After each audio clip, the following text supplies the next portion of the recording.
میرے لورز بھی ہیں، میرے ہیٹرز بھی ہیں. یہ عزت اللہ کی طرف سے ہے. کسی کی ذلت ہے تو وہ اللہ کی طرف سے ہے. ان کے لیے ضرورت ہے کہ نوک نوک کہ ہم نے جو کچھ بھگتنا تھا، جو کچھ بیڈ ٹائم جو بھی ہم نے دیکھنا تھا وہ دیکھ چکے ہیں. حسن ایوب خان کے تمام دیکھنے والوں کو السلام علیکم. ناظرین، ملٹیپل سٹوریز ہیں جس پر ہم بات کریں گے. پنجاب کے بجٹ کے اوپر ہم بات کریں گے. جو ایک اہم سیکیورٹی جو اعلیٰ عہدیدار ہیں ان کے ساتھ ایک نشست ہوئی گزشتہ روز، اس پر بات کروں گا. پھر جی بی کے حوالے سے بات کریں گے. اور پھر آج ایک تکرار ہوئی ہے رانا تنویر صاحب کی پاکستان تحریک انصاف کے اہلکاروں کے ساتھ. اور یعنی جی بی کے اندر بھی میں بات بتانا بھول گیا ہوں کہ ایکچول جی بی کے اندر سچویشن کیا چل رہی ہے اور گلگت بلتستان کے حوالے سے پیپلز پارٹی کی کیا ریزرویشن ہے. اور پھر اینڈ میں ہم بات کریں گے کہ علی مین گنڈا پور صاحب نے بھی آج کوئی لب کشائی کی ہے. سب سے پہلے بات کرتے ہیں پنجاب کا بجٹ جو ہے وہ گزشتہ روز وزیر خزانہ صاحب جو ہیں وہ مجتبیٰ صاحب انہوں نے پیش کیا ہے، جس کا کل حجم جو ہے وہ 5.9 ٹریلین ہے. ایک بڑا بجٹ ہوتا ہے پاکستان کے تقریباً 65% آبادی ہے اور بڑا ایک حصہ ہے پنجاب کا. 4.4 ٹریلین جو ہے وہ ان کو جو آمدن ان کو ملے گی وہ ملے گی این ایف سی سے. تو باقی جو 5.9 ٹریلین کا جو باقی حصہ ہے وہ پنجاب حکومت خود اپنا وہ ریز کرے گی. یہ بتایا گیا کہ تعلیم کے اندر ایک بڑا اماؤنٹ رکھا گیا ہے. 750 بلین ایجوکیشن کے لیے مختص ہے. 500 ارب جو ہے وہ شعبہ صحت کے لیے مختص کیا گیا ہے، جبکہ جو ڈیولپمنٹ ہے وہ 752 بلین روپیز جو ہے وہ اس کے لیے مختص کیے گئے ہیں. تنخواہوں کے اندر جو ہے وہ 7% اضافہ کیا گیا جو کہ ناکافی ہے. میرے خیال مطابق اس میں کوئی کوشن رکھنا چاہیے تھا پنجاب حکومت کو، جہاں پر انہوں نے نہیں کیا.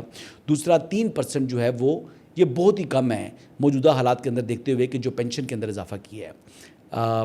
تعلیم کے اندر اچھی بات ہے صحت کے حوالے سے اچھی بات ہے، لیکن یہ تمام چیزیں جو ہیں یہ انہوں نے تھوڑا سا مناسب طریقہ کار نہیں ہے. دوسرا جتنے پروجیکٹس ہیں ان کے نام جو ہے وہ نواز شریف، مریم نواز یا شہباز شریف رکھ دیا گیا ہے. یہ بھی طریقہ کار مناسب نہیں ہے. ناموں کی کمی نہیں ہے اور اگر آپ نام رکھنے ہیں تو پھر صحابہ کرام کے نام رکھ لیں، پیغمبروں کے نام رکھ لیں، ان کے ناموں کے اوپر رکھیں. ان سے پیارا نام تو کسی کے نہیں ہے تو یہ تھوڑی سی جو ہے یہ آپ سیاست کریں، ضرور کریں، حکمرانی کریں، اچھی گڈ گورننس ہے پنجاب کی، اس پر مجھے اعتراض نہیں ہے. لیکن جو نام رکھتے ہیں ان ناموں کے اوپر لوگ معترض ہیں، ان کے سیاسی حریف معترض ہیں، اور جو اعتراض اٹھاتے ہیں وہ بلا جواز نہیں ہے، اس کا جواز ہے. تو میں تو یہی ریکویسٹ کروں گا، اس سال تو جو ہو گیا سو ہو گیا. آئندہ سال کے لیے یا آئندہ جو اسکیمیں لے کر آنی ہیں اس کے اوپر نام ہمارے جو پیغمبر ہیں ان سے پیارے نام کسی کے نہیں ہیں اور ان کی نسبت کے ساتھ رکھا جائے تو زیادہ بہتر ہے. ہم اسلامی معاشرہ ہیں اور ہم ان کا نام رکھتے ہوئے ہمیں شرم نہیں آنی چاہیے بلکہ فخر محسوس کرنا چاہیے. صحابہ اکرام کے نام رکھنے چاہیے. تو یہ ایک وے فارورڈ ہے میں بتا رہا ہوں جس پر کسی کو اعتراض نہیں ہو سکتا. جب بجٹ کی بات کروں تو بجٹ کے حوالے سے جو کل ہماری ایک ملاقات ہوئی تھی ایک اعلیٰ سیکیورٹی عہدیدار ہیں ان کے ساتھ، کافی لمبی طویل نشست تھی. اس کے اندر جو دفاعی بجٹ ہے اس سے متعلق بھی بات چیت ہوئی دفاعی بجٹ کے اوپر بھی کوشچنز ہوئے. اور بجٹ کی بات ہے، آپ کو معلوم ہے کہ جون کا مہینہ جا رہا ہے تو بجٹ کے اوپر تو بات ہونی چاہیے. 3000 ارب جو ہے وہ مختص کیا گیا ہے اس مرتبہ دفاعی بجٹ، جو کہ اگر دیکھا جائے تو ان کمپیریزن ٹو جس کے ساتھ ہمارا مقابلہ ہے انڈیا، جس کا 92 جو ہے وہ 5 بلین ڈالرز اس کا بجٹ ہے جو تقریباً جو ہے وہ 10 گنا سے بھی زیادہ بڑا بجٹ بنتا ہے. جو پاکستان کا دفاعی بجٹ ہے اس کے مقابلے میں ایک بہت بڑا بجٹ ہے. اور آپ کو معلوم ہے کہ ایک سال پہلے مارکا حق ہوا جس کے اندر افواج پاکستان نے ان کو زیر کر کے دکھایا. اب اس پر جب ہم نے کوشچن ان سے کیا کہ یہ ہے ساری چیز ہوئی ہے تو یہ ٹوٹل تقریباً 10% کے قریب اضافہ بنا ہے گزشتہ مالی سال کے مقابلے میں اس سال، جو کہ دفاعی بجٹ میں اضافہ ہوا. تو پھر جو انفلیشن ہم نے چیک کی تو وہ انفلیشن کا جو سارا ریٹ نکالا تو وہ 7% تو صرف انفلیشن چلی جاتی ہے. اگر یہ 10% نہیں 11% بھی اضافہ ہے تو پیچھے بچا 4%. تو 4% اضافہ ہے اور وہی آپ کا دشمن ہے جس نے اپنے دفاعی بجٹ کو 75 ارب سے 92 ارب پر لے گیا وہ ڈالرز کے اوپر. یہ ہم ڈالرز کی بات کر رہے ہیں اور یہ 3000 ارب روپیہ PKR کی بات ہو رہی ہے، جس کو آپ 280 کے ساتھ جو ہے وہ ڈیوائڈ کر کے دیکھ لیں تو آپ کے سامنے آ جائے گا کہ کیا بجٹ ہے۔ اب بہرحال جی سچویشن یہ ہے کہ اس کے اندر بھی جو آپ کا ڈیفنس بجٹ ہے ان میں سے 80% جو ہے وہ آپ کا جو ناگزیر اخراجات ہیں ان کے اوپر جاتا ہے، جس کے اندر بیسیکلی مینٹیننسز ہیں، جس کے اندر بہت سی چیزیں جو ہیں وہ آلریڈی جو ہے وہ ڈٹرمن ہیں۔ فار ایگزامپل میں آپ کو بتاؤں جی کہ 80% سے جو زائد حصہ ہے وہ لازمی اخراجات کی طرف جاتا ہے، جس میں راشن، مینٹیننس اور تنخواہیں شامل ہیں۔ یہ 3 چیزیں شامل ہیں جی۔ یہ لازمی اخراجات واپس ملکی معیشت میں شامل ہوتے ہیں اور اسے استحکام دیتے ہیں۔ ظاہری بات ہے راشن اگر انہوں نے مارکیٹ سے ہی خریدنا ہے نا جی، خود تو گرو نہیں کر رہے۔ اچھا، جو زیادہ ساز و سامان کی جو خریداری ہے اس میں بیسیکلی آپ نے اپنی جو سپاہ ہے اس کی استعداد کار کو بڑھانا ہے۔ آپ نے بیسیکلی جو فیملیز ہیں، جو پورا ڈیفنس بجٹ ہے سپوزٹلی جس میں تقریباً 30,000 کے قریب 30-40,000 کے قریب افسران ہیں اور باقی جو ہے وہ ہمارے جو جوان ہیں، تو یہ جو سیلریز جاتی ہیں تو وہ ظاہری بات ہے وہ آلریڈی کنٹریبیوٹ ہو جاتی ہیں کیونکہ ان کی فیملیز پیچھے موجود ہیں جو کہ سیولینز ہیں، تو وہ ساری کی ساری چیزیں جو ہیں اس طریقے سے دوبارہ ہی یہ پیسہ بھی سسٹم کے اندر آ جاتا ہے۔ لیکن بہرحال جی اس وقت ہمارے جو بارڈر ہیں، 2 بارڈرز کے اوپر جو ہے وہ ہمارے اس وقت جو حالات ہیں وہ تھوڑے سے آپ کو معلوم ہے کہ کوئی کشیدگی ہے۔ ایک انڈیا کے ساتھ بھی کشیدگی ہے، دوسرا افغانستان والی سائڈ پر بھی ہماری کشیدگی ہے۔ نہ صرف افغانستان والی سائڈ پر کشیدگی ہے بلکہ اس وقت اگر ہم بات کریں تو یعنی 2 صوبوں کے اندر بھی اس وقت وار اگینسٹ ٹیرر کے اوپر جو ہے وہ ہم جنگ لڑ رہے ہیں، ہماری افواج لڑ رہی ہیں اور اپنی جانوں کی قربانیاں دے رہی ہیں۔ تو اوورآل اگر پکچر دیکھی جائے بگر پکچر کے اندر تو ہم حالت جنگ کے اندر ہیں، یعنی اس وقت بھی ہماری افواج لڑ رہی ہیں۔ اور افغانستان کے حوالے سے بات یہ ہے کہ جی 4 سال تک پاکستان ان کو بار بار مذاکرات کی بات کرتا رہا ہے، ان کو بار بار جو ہے وہ بات چیت کے ذریعے کہتا رہا ہے کہ پاکستان کے خلاف اپنی سرزمین کو استعمال مت ہونے دیں، اور اس اعلیٰ سیکورٹی عہدیدار نے یہ بتایا کہ جی ہم کہہ کے تھک گئے، پھر جب لاشیں اٹھا کے جناب ہم جو ایگزاسٹ ہوئے ہیں تو پھر ہم نے وہاں پر سٹرائکس کی ہیں۔ ابھی بھی اس کے باوجود بھی یعنی استنبول کے اندر اور جو ہے وہ قطر کے اندر جب مذاکرات ہوئے تو پاکستان اس میں شریک ہوا، لیکن اب ایشو یہی ہے کہ وہ باتوں کے اوپر تو کہتے ہیں جی کہ ہم اپنی سرزمین کو استعمال نہیں ہونے دیں گے، لیکن انہوں نے بار بار یعنی اپنے الفاظ کے منافی جو ہے وہ عمل درآمد کیا ہے۔ یہاں تک انہوں نے بتایا کہ جی وہ ایک جنرل بوم پاکستان استعمال کر سکتا تھا افغانستان کے اندر جو دہشت گردی کے وہاں پر ٹھکانے ہیں، لیکن پاکستان نے پریسیجن کے لیے اور سیولین کو بچانے کے لیے ایکسپینسو جو ہے جس کی قیمت 10 ٹائمز ہوتی ہے ان جنرل بم کے مقابلے میں، وہ ہم نے بمز استعمال کیے ہیں تاکہ اپنا مالی نقصان ضرور کیا زیادہ، لیکن ہم نے وہاں کے عوام کو محفوظ رکھنے کے لیے، کیونکہ افغانی جو عوام ہے وہ ہمارے بھائی ہیں، لیکن جو قابض طالبان کی رجیم ہے اس کے ساتھ ہمارے ایشوز ہیں اور وہ ایشوز کا کوئی انکار نہیں ہے۔ اس حوالے سے تو بڑی کلیئرلی کیٹیگوریکلی جو ہے وہ بات انہوں نے واضح کیجیے۔ اب امپورٹنٹ بات ایک اور جی یہ بتائی تھی، بلوچستان کے حوالے سے بات کی تھی کہ جو یہ سردار ہیں بلوچستان کے اندر وہی بلوچستان کے حالات کی خرابی کے ذمہ دار ہیں اور وہ اس وقت بلوچستان کے اندر تعمیر و ترقی کے اندر رکاوٹ ہیں۔ وہ جہاں پر ڈیولپمنٹ کا کام ہو رہا ہوتا ہے وہاں پر کیوں دہشت گردی کے واقعہ ہوتا ہے؟ وجہ یہ ہے جو کہ جہاں وہ سویلین بیٹھے ہوئے ہیں، وہ فوجی بھی نہیں ہے، وہ تعمیر و ترقی کر رہے ہوتے ہیں، تو وہ چاہتے نہیں ہیں کہ ترقی آئے بلوچستان کے اندر۔ اور اوورآل باتیں یہی کی انہوں نے کہ جی فتن الخوارج ہوں یا فتن الہندوستان ہوں، ان کے خلاف جو ہے وہ پاکستان اپنی جو ہے وہ قومی سلامتی کو یقینی بنانے کے لیے ان کے خلاف اپنی کارروائیوں کو جاری رکھے گا۔ کشمیر کے حوالے سے بھی بڑی امپورٹنٹ گفتگو ہوئی ہے جی۔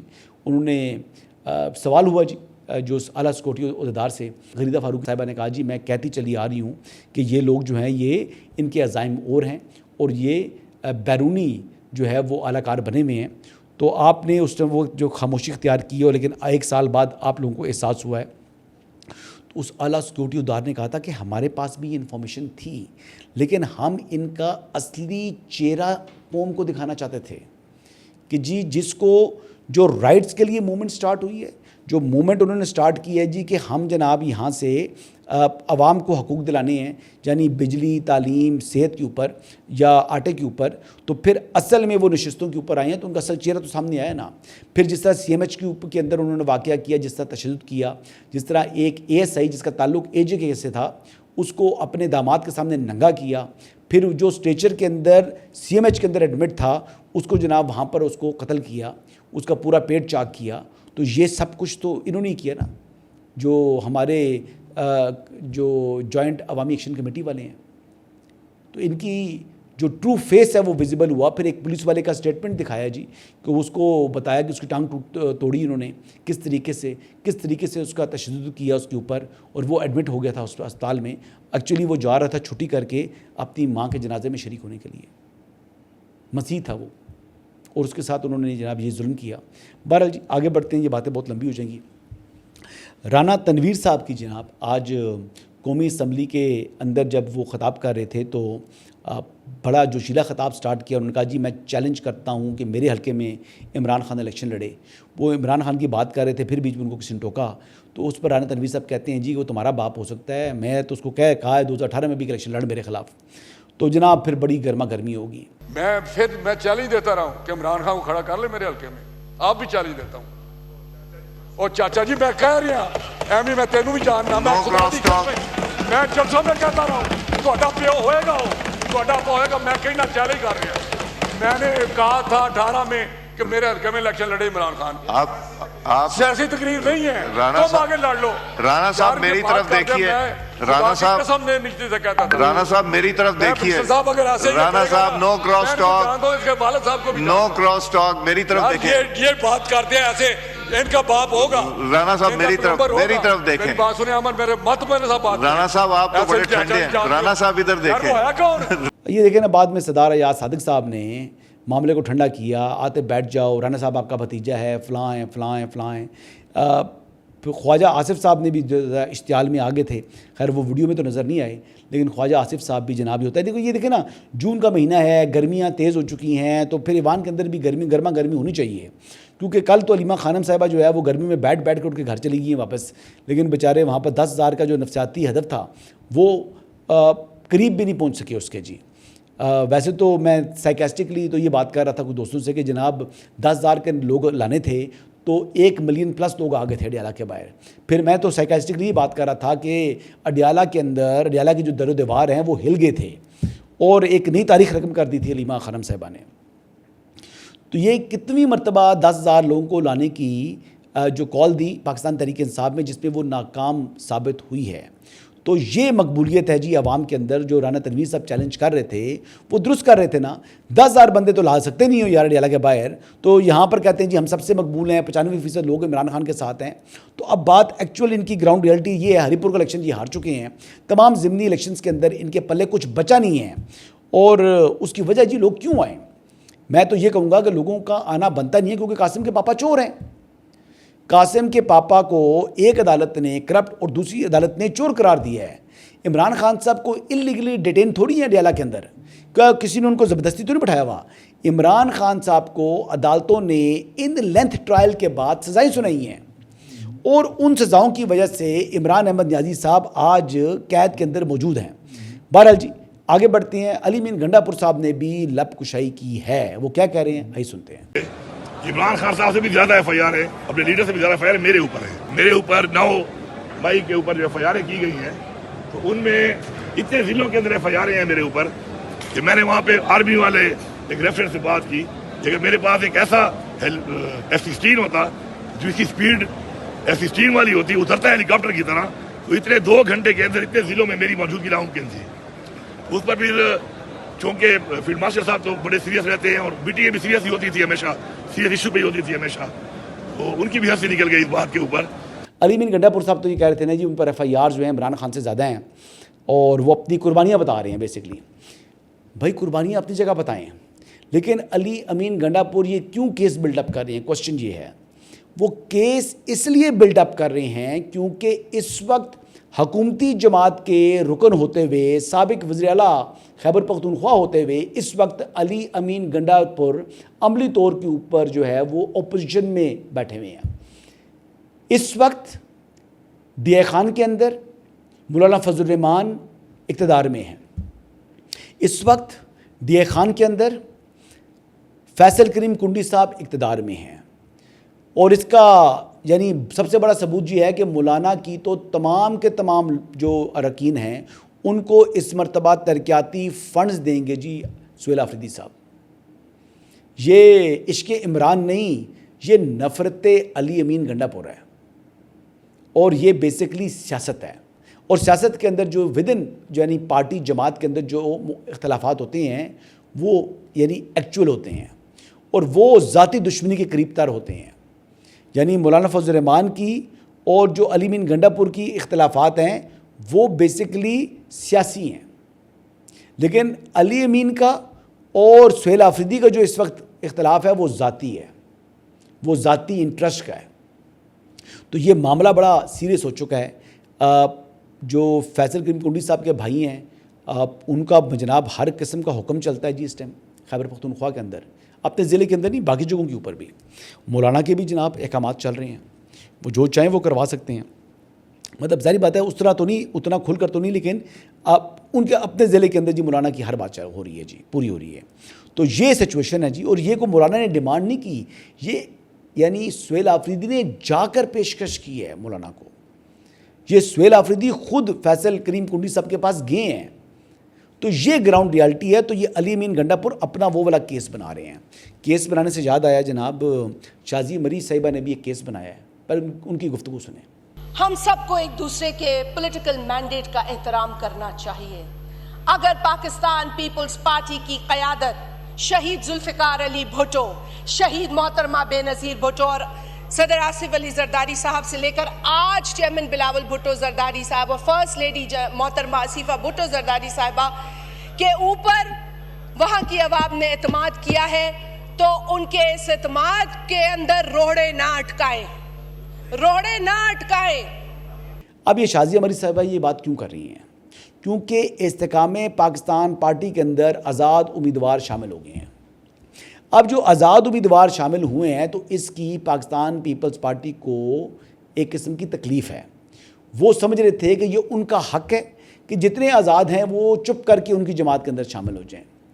سیاست کے اندر جوڑ توڑ ہوتی ہے، سیاست کے اندر اس طرح کے مختلف جو الائنسز ہیں وہ بنتے ہیں، سیاست کے اندر ہر ایک اپنے اپنے انٹرسٹ کے لیے آگے بڑھتا ہے۔ سیاست جو ہے وہ کہتے ہیں کہ ناممکن کو ممکن کر دکھانا ہے، اور اس کی میں حالیہ تاریخ سے بڑی مثال بتاتا ہوں۔ 10 نشستوں کے ساتھ پرویز الہی صاحب، چودھری پرویز الہی صاحب پنجاب کے چیف منسٹر بنے۔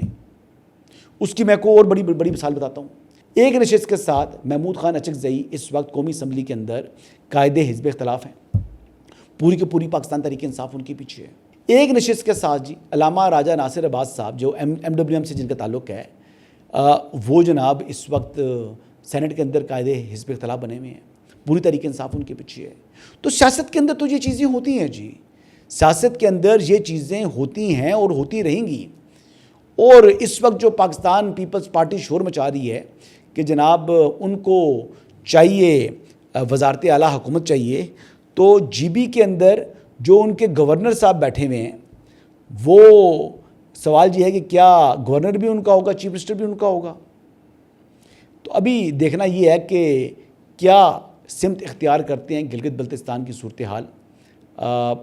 پیپلز پارٹی حکومت بنانے میں مجھے کامیاب ہوتی دکھائی دے رہی ہے، لیکن پیپلز پارٹی اس حکومت کے بعد سیاسی طور کے اوپر جو ہے وہ اپنے لیے مشکلات بھی کھڑی کر رہی ہے۔ انہی الفاظ کے ساتھ اجازت چاہوں گا۔ اللہ حافظ۔